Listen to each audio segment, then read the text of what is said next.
Before the summit opened, its host thought he might break the ice by going from guest to guest and engaging each in friendly banter first. He began with the president of Nigeria. He got this right. There is a political hierarchy. Nobody talks about it publicly. Those low in the hierarchy would take offense if anybody did so, but it would not be any clearer if everybody talked about it publicly. It rests on 4 poles of influence. One of these poles of influence is pure power, the ability of countries to impose their will on all who oppose them. More precisely, it is the fear by them who might oppose, that those countries would impose their direct will on them if they opposed. Population is another pole of influence. True, it was less pivotal in the era of the summit than it had been centuries before, when strengths of armies were measured in numbers of soldiers and therefore depended on size of population. But, to this day, it still counts. Nobody takes on China, for example. Similarly, in Africa, no one takes on Nigeria. Again, population is the reason. Every 5th African is a Nigerian, so no African snubs Nigeria or its president. This was why, before the summit opened, its host skipped other presidents and went to exchange pleasantries with the president of Nigeria first. He had to show that the premier status of Nigeria was neither in question nor in doubt.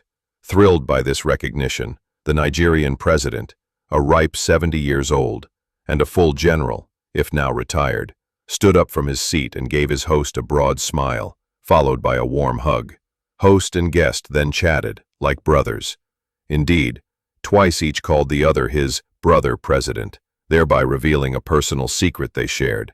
They were born presidents. Seated in a back row, among the observers, was Pastor Chiamaka. The summit's instructions to him as an observer were not only firm and clear, but also rude and insulting. Watch the summit, but don't intervene, ever. Therefore, he was just watching, not intervening. The Nigerian president, he conceded reluctantly, looked more majestic in those sky-blue robes that he was wearing than did his Gambian counterpart in his rolls of white cotton. If only the man could rule Nigeria well, Pastor Chiamaka thought to himself. Another pole of influence is technology. Nobody picks on America. The reason is not the size of its army, but the capacity of its technology. Likewise, in Africa, nobody picks on South Africa. Its technology is nowhere near that of America. But, in Africa, its technology is second to none. For this reason, as soon as the summit's host had finished humoring Nigeria's head of state, he went to humor South Africa's president. Still another pole of influence is a simple alliance with one or more of the other poles. Nobody bullies Kenya, for example. This is not because it is a pole itself, but because some of its friends are poles. Right from the day it won independence, it very wisely became, and to this day remains, America's best ally in Black Africa. For that reason, no country bullies this chosen one. To try to do so is to risk reprisals by its powerful friend. The summit offered ample proof of that. After greeting South Africa's head of state, its host went to greet the president of Kenya next. The Kenyan leader stood up to acknowledge this recognition. During the small talk that ensued, his country's famed wildlife came up somehow. Before long, the Kenyan president was inviting his host to his country for a state visit.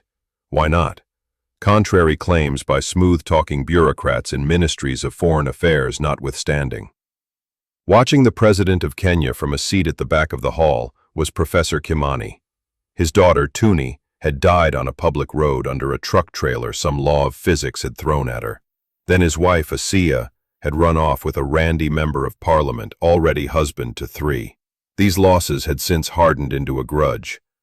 Given the avoidable nature of their causes, were they not losses the Kenyan government could have prevented but had not? Yet another pole of influence is sheer obstinacy. This is a pole so thorny that few heads of state dare to praise it openly. Put simply, it is the habit of engaging in needless fights, with enemies and friends alike. Zimbabwe's ruler had bags of it. Once, at a well-attended General Assembly of the United Nations, the man had walked up to the microphone and rebuked America and Britain, loudly, in spite of the devastation they could have rained on him before he got back to his seat. Something else also happened on that day. In the eyes of the world, the prestige of this son of Zimbabwe rose. Through sheer obstinacy, he had dared to say publicly what not many would have dared to say publicly. It was not surprising, then, that when the host finished greeting Kenya's president, he hurried to this son of Zimbabwe next. The man had endured so many rude questions about his reign over Zimbabwe that now he answered them even before they were asked. Such was the case here, too.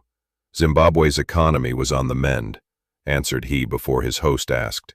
Detractors who said otherwise, he added, were but liars in the pay of evil masters, or traitors who deserved to hang and one day would. Comrade Melusi, now scowling at the man from a seat in a back row, hated him intensely. Zimbabwe's 5th Brigade had murdered hundreds of people, including his wife. Had the man not set the brigade loose on them? Bulldozers had driven thousands of Zimbabweans out of their homes into wild lands. Had this self-same man not given the order? After years of misrule, Zimbabwe now was back in the Stone Age. Had the man not taken it there? Where everybody else exercises power within agreed rules, the simple refusal to abide by those rules is another pole of influence. No one understood this truth better than did the leader of Libya. Later, he would disown it. But before he did, it was his tool of choice. He used it when a bomb planted by his followers blew up a Pan-American World Airlines plane over Scotland, killing 300. Agreed-on rules required him to surrender the bomb planters for trial, and to pay compensation to the families of their victims. The man refused to. Perhaps it was to buy off such lawlessness that the summit's host went to greet him next. The man, mellower now than in his earlier days, exuded little of the menace that once had radiated from his every pore. His eyes still flashed flares of the iron will that yet flamed in his soul. When annoyed, he turned wild. This was understandable, if not desirable. When he was amused, he also turned wild. This was not understandable. Studying him from the back of the hall was Engineer Tahir. Once he had been one of the man's greatest admirers. Not anymore. The man, he was now convinced, had sold out to the West and become its servant. The man used to snap at the West's heels like a terrier, but now he was poodle, happiest when seated on the West's lap. Worst of all, the man had abolished Libya's nuclear weapons program. How could he have failed to see, marveled Engineer Tahir, that by so doing he was throwing away the country's only insurance against future Western attacks and signing his own death warrant in the bargain?